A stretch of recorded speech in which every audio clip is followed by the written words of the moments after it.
Series বাঁচাতে আবুধাবিতে দ্বিতীয় ওয়ানডেতে রাতে আফগানিস্তানের মুখোমুখি হবে বাংলাদেশ। বিশ্বকাপে সরাসরি খেলার সমীকরণে জয়ে ফেরার চ্যালেঞ্জ, ব্যাটিং নিয়ে হতাশ তামিম ইকবাল। কাল সিলেটে এনসিএল টি-20-র ফাইনাল, উঠতে থাকা রংপুরের মুখোমুখি হবে খুলনা বিভাগ। টানা দ্বিতীয় শিরোপার হাতছানি আকবর আলী দলের সামনে। জাতীয় স্টেডিয়ামে প্রেস বক্সের ওপর নির্ধারিত স্থান গণমাধ্যমের, অন্য কারো ব্যবহারের সুযোগ নেই জানালো ক্রীড়া পরিষদ। নিরাপত্তা নিয়ে বাফুফেকে সতর্ক বার্তা।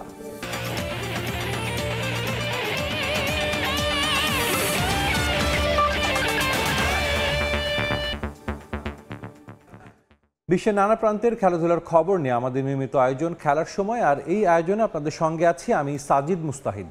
শুরুতে ক্রিকেট, বাংলাদেশ আফগানিস্তান ওয়ানডে সিরিজের খবর। হারলেই সিরিজ হাতছাড়া, আর তেমনটা হলে আফগানদের কাছে টানা তৃতীয় ওয়ানডে সিরিজ হারের অনাকাঙ্ক্ষিত রেকর্ডে নাম লেখাবে মেহেদী হাসান মিরাজের দল। এমন কঠিন পরীক্ষায় একাদশে পরিবর্তন এনে পূর্ণ শক্তির দল সাজানোর সম্ভাবনা বেশি টাইগারদের। আবুধাবির জায়েদ ক্রিকেট স্টেডিয়ামে 3 ম্যাচ সিরিজের দ্বিতীয় ওয়ানডে মাঠে গড়াবে বাংলাদেশ সময় সন্ধ্যা 6টায়। টি-20-র উল্টো চিত্র, একটা সময়ের পছন্দের ফরম্যাট ওয়ানডেতে 50 ওভারের ক্রিকেটটা যেন ভুলেই গেছে টিম টাইগার্স। 2023-24-এর পর টানা তৃতীয় ওয়ানডে সিরিজ হারের চোখ রাঙানি এই আফগানদের কাছেই। টানা 3 ওয়ানডে সিরিজ হারের অনাকাঙ্ক্ষিত রেকর্ডকে সামনে রেখেই মাঠে নামবে বাংলাদেশ। 3 ম্যাচের সিরিজে জয় ভিন্ন কোনো পথ খোলা নেই। অধিনায়ক মিরাজেরও প্রমাণ দিতে হবে নিজের নেতৃত্বের যোগ্যতার। আছে ওয়ানডে বিশ্বকাপে সরাসরি খেলার সমীকরণও। এ তো গেল শুধু আফগানিস্তানের হিসেব। আন্তর্জাতিক ওয়ানডেতেও গল্পটা একই রকম হতাশার। শেষবার একটা ওয়ানডে সিরিজ জয়ের স্মৃতিটা 19 মাসের পুরনো। শ্রীলঙ্কাকে হারানোর পরে এই ফরম্যাটে আর কোনো অর্জন নেই বাংলাদেশের। শেষ 1 বছরে মাত্র 2 ওডিআই জিতেছে লাল সবুজের প্রতিনিধিরা। মলিন অধিনায়ক মেহেদী মিরাজের পরিসংখ্যানটাও, তার নেতৃত্বে 8 ম্যাচ খেলা বাংলাদেশের জয়ের সংখ্যা মাত্র 1টায়। ডু অর ডাই ম্যাচে অধিনায়ককে পরিবর্তন আনতে হচ্ছে একাদশে।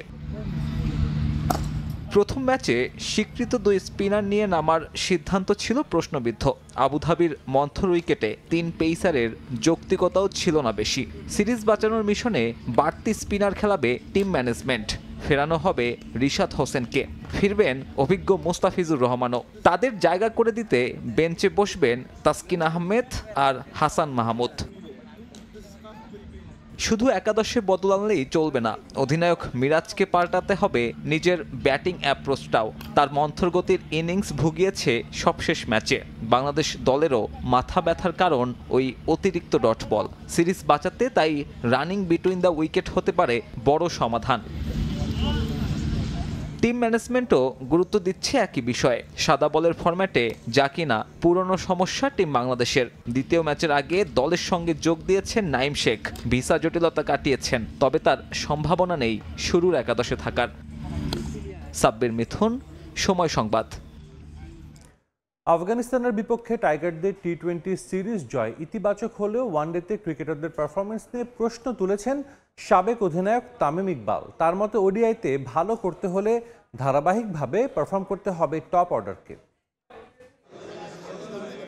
পরিসংখ্যানের বিচারে টাইগারদের সফল ওয়ানডে অধিনায়ক তামিম ইকবাল সময়ের পরিক্রমায় ক্রিকেট থেকে আছেন বহু দূরে, আর ফিরবেন না পছন্দের রঙিন জার্সিতে এটাও নিশ্চিত। তবে বিসিবি নির্বাচন করতে এসে যে ধকলের মধ্য দিয়ে যেতে হয়েছে তা স্পষ্ট চোখে মুখে।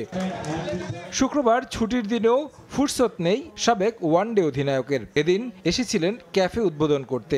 আলোচনায় উঠে এলো ক্রিকেট প্রসঙ্গ।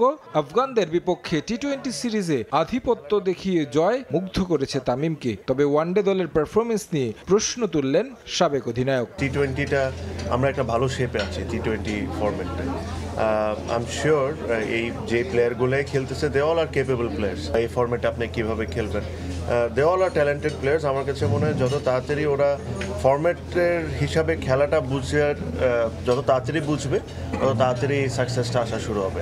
আবুধাবিতে আফগানিস্তানের কাছে ওয়ানডে সিরিজ হারের দ্বার প্রান্তে টিম টাইগার্স, অথচ এই ফরম্যাটটা বরাবরই পছন্দের ছিল বাংলাদেশের। তামিমের মতে দায়িত্ব নিতে হবে টপ অর্ডারকে, ভুলগুলো শুধরানোর কাজ নিশ্চয়ই করবেন কোচিং স্টাফ, সেই প্রত্যাশা তার।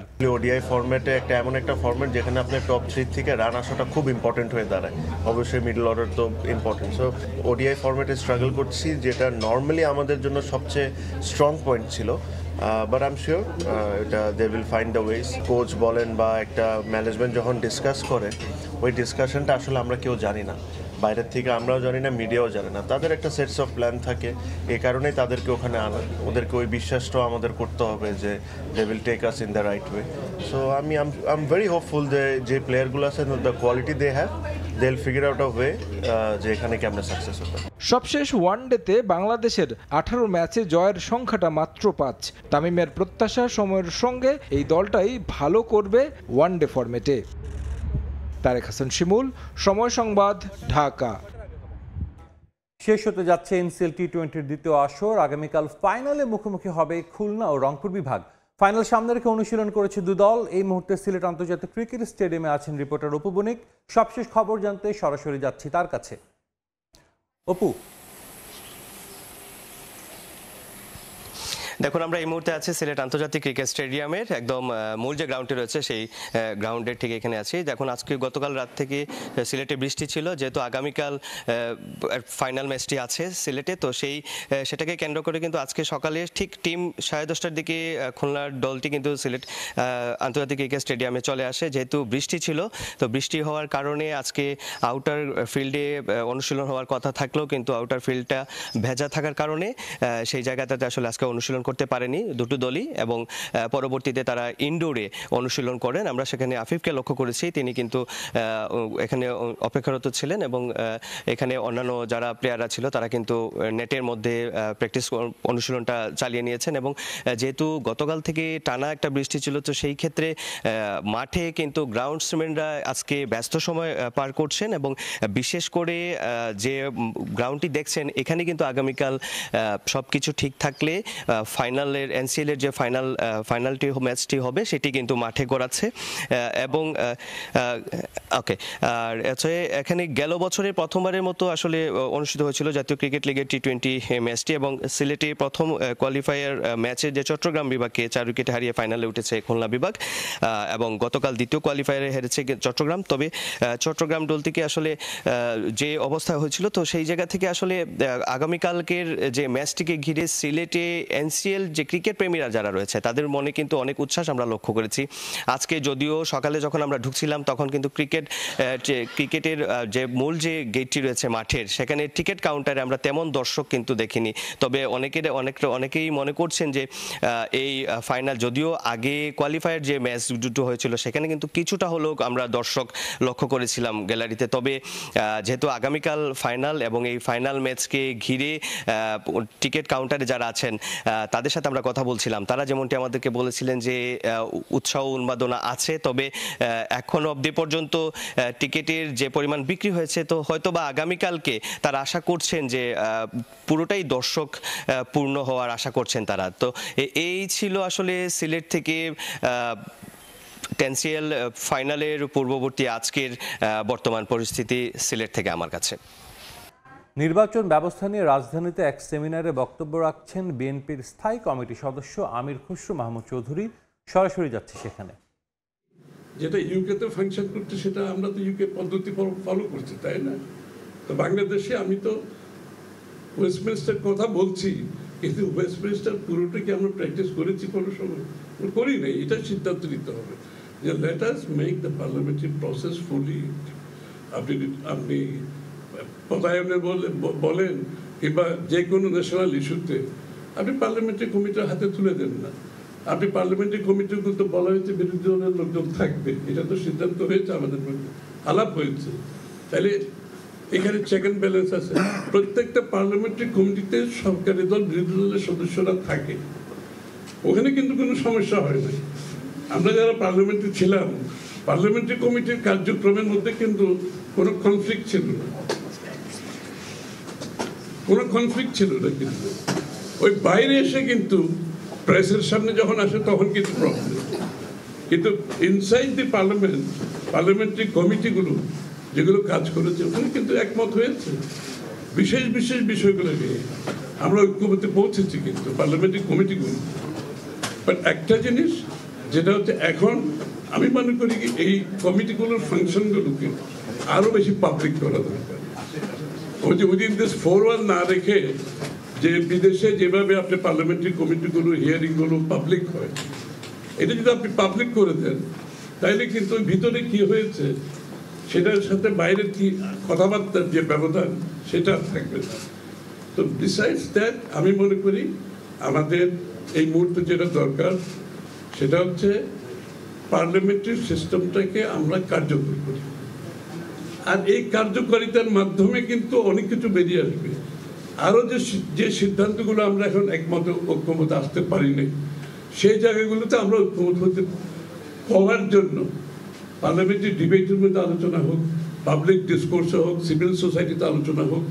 আপনি যখন একটা গণতান্ত্রিক প্রক্রিয়া অর্ডারে যাবেন, এটা তো অনেকগুলো প্রক্রিয়ার মাধ্যমে সিদ্ধান্তগুলো আসার সুযোগ আছে।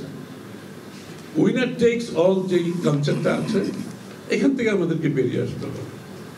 এই যে যারাই জিতে তাদের সব কিছু, তাদের সরকার, তাদের দেশ, এই মন মানসিকতা যদি আপনার না থাকে, আপনি যদি বিরোধী দলের নেতাকে তার জায়গায় সম্মান দেন, বিরোধী দলের সংসদ সদস্যদের তাদের সম্মানটা দেন, তাদের ইন্ডিপেন্ডেন্সটা দেন, তার কথা বলার স্বাধীনতা দেন, তাহলে তো প্রবলেম সলভ।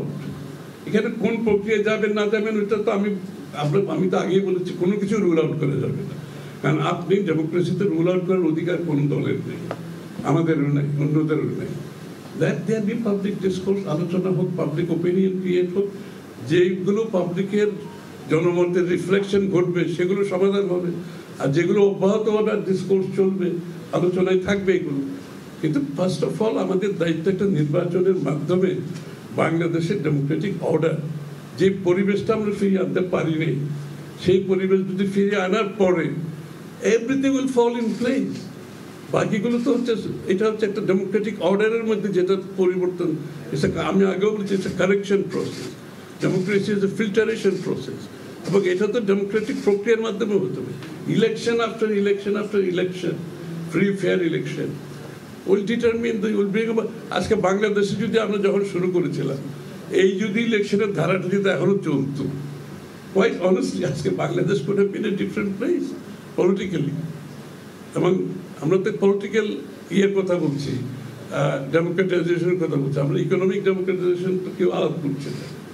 যে বাংলাদেশের ডেমোক্রেসি খালি পলিটিক্যাল মানুষের তো ভোট দেওয়া হতো না, বাংলাদেশের মানুষের ইকোনমিক ডেমোক্রেটাইজেশন মাধ্যমে তার অর্থনৈতিক অধিকার, এইগুলো নিয়ে তো কোনো ডিসকোর্স হচ্ছে না।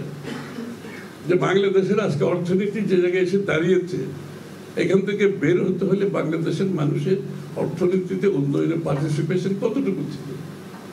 জাতীয় স্টেডিয়ামের প্রেস বক্সের ওপর নির্ধারিত স্থান গণমাধ্যমের, এটা অন্য কেউ ব্যবহারের সুযোগ নেই, এমন মন্তব্য করেছেন জাতীয় ক্রীড়া পরিষদের ভাইস চেয়ারম্যান মাহবুবুল আলম। ভবিষ্যতে এটা যাতে গণমাধ্যম কর্মীরাই ব্যবহার করতে পারে এজন্য এনএসসি সতর্ক থাকবে বলেও জানান তিনি।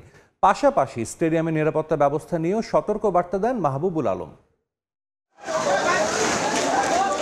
ফুটবল নিয়ে সমর্থকদের এমন আগ্রহ ইতিবাচক, তবে এই উন্মাদনার সুযোগ নিয়ে যদি বিশৃঙ্খল পরিস্থিতির সৃষ্টি হয় তবে তা অবশ্যই উদ্বেগের। বাংলাদেশ হংকং চায়না ম্যাচ দেখতে দর্শকরা যেভাবে স্টেডিয়ামের নিরাপত্তা বলয় ভেঙে মাঠে প্রবেশ করে তা আয়োজকদের দুর্বলতাই প্রকাশ করে।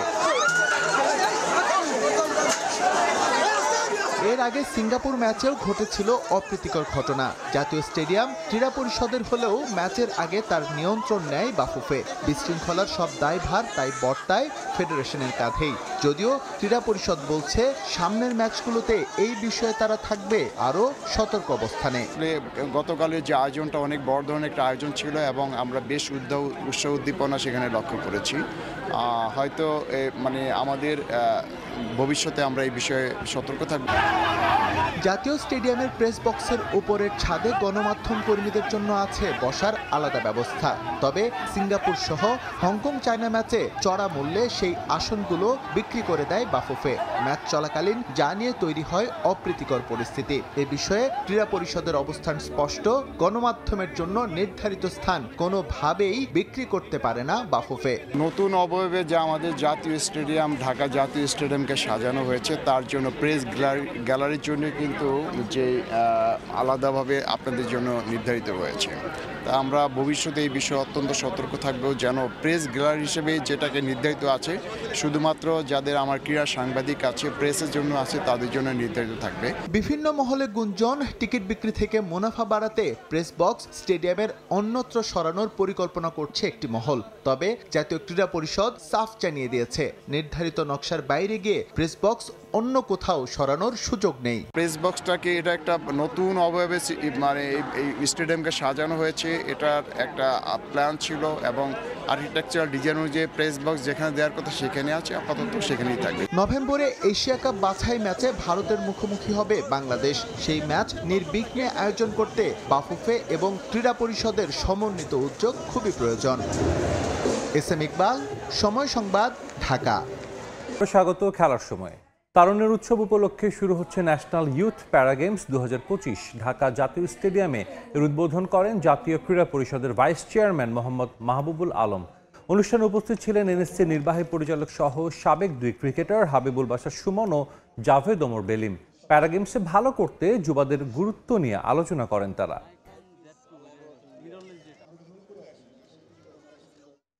খেলার সময় শীর্ষ সংবাদগুলো জানিয়ে দিচ্ছি আরেকবার। সিরিজ বাঁচাতে আবুধাবিতে দ্বিতীয় ওয়ানডেতে রাতে আফগানিস্তানের মুখোমুখি হবে বাংলাদেশ। বিশ্বকাপে সরাসরি খেলার সমীকরণে জয় ফেরার চ্যালেঞ্জ, ব্যাটিং নিয়ে হতাশ তামিম ইকবাল। কাল সিলেটে এনসিএল টি20 ফাইনাল, উঠতে থাকা রংপুরের মুখোমুখি হবে খুলনা বিভাগ। টানা দ্বিতীয় শিরোপার হাতছানি আকবর আলীর দলের সামনে।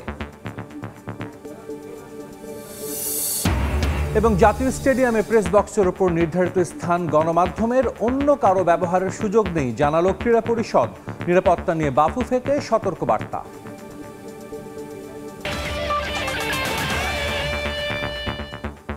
এই ছিল খেলার সময়। দুপুরের সময়ে সঙ্গে থাকবেন রোজা চৌধুরী। ধন্যবাদ সাজিদ। দুপুরের সময় নিয়ে ফিরছি কিছুক্ষণ পর, সঙ্গে থাকুন সময়ের।